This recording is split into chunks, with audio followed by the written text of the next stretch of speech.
it's a crazy thing. I mean, when I went to business school, it was 2000 and 2001.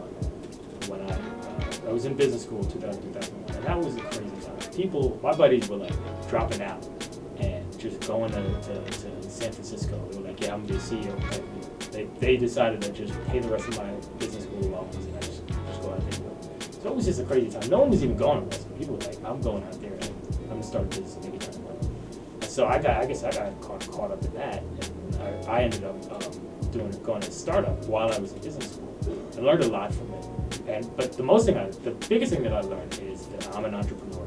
I'm a businessman, and that's what I wanted to be. More so than being a lawyer, more so than being an investment banker. I wanted to go out there and do businesses. And so, when everything kind of fell apart and I needed a job, right, to pay back loans and stuff, I was lucky enough to get a job in Wall Street as an attorney. I took it and I did that for 4 or 5 years. And I had a great time doing it, but that wasn't who I was. So, while everybody else was going out, flossing, falling out, I was taking every penny that I have and just saving it. So I was like, as soon as I get enough money, I'm out of here and I'm going to start my business.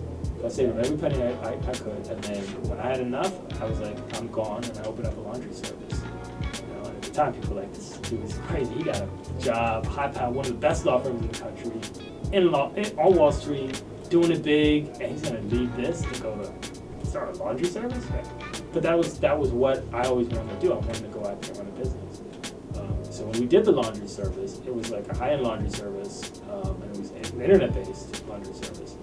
And we managed to grow it partly by getting a lot of press. And the reason why we got a lot of press is we actually got celebrity clients. I'm not gonna tell you which ones, but we got some really big clients. And in this laundry service, what exactly did you do? What did I do? Well, I ran it, but I mean, What I mean, like the services from laundry. You wash people's clothes? Yeah, it was washing tailoring. Okay, just wash people's clothes. Yeah, we would come by, we'd pick up your clothes, and just the novel part of it is, like when you send your stuff to the laundry, you got to separate it, right? This is dry cleaning, this is laundry. I don't want to send this to the laundry people because they're gonna mess it up. Well, that was our thing. You would put everything in one bag, and we would open it up, and we'd decide whether it was dry cleaning, we would dry clean it. If it was hand wash, we hand washed it. If it was line dry, we line dried it. And so you knew that when you gave us your stuff, you got your stuff back and it was perfect. So I think that kind of caught on. We got a lot of celebrity clients. We got a bunch of good write-ups in a bunch of magazines. And the business just took off in ways that I couldn't imagine. It grew really big, and one of our largest competitors decided that they wanted to buy us out a couple of years in. So we ended up selling the business. And so now here I am, I'm like, okay, well, I guess I could go back to practicing law, right? What am I going to do? I'm just like 30 years old, right? Done. Well, just a question. How much did you sell for? I can't tell you, but it wasn't like I don't have to work anymore. It was like I'm good for a minute. You know what I mean? I could millions, just chill. touch thousands.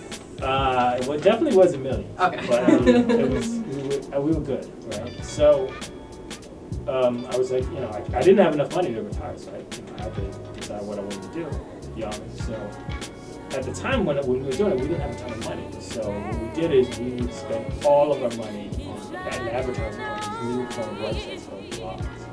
There were only like 3 or 4 of them out there. I'm not joking. There was no black blogs out there. There was like 3 or 4 white blogs out there, and it was just people just talking about what they ate on the subway in the morning, or what they what they did on their date last night. It was just kind of people just talking about nothing. They were getting popular, and were particularly popular with the demographic that we were looking for, which was younger professionals. And so we spent all of our ad dollars on these blogs. And so while we were running the business, I was able to see these blogs like Social Insight, Gotham, all places that we advertised on. They got huge. And so after I was done, I was just like, man, these blogs, which they started when we started.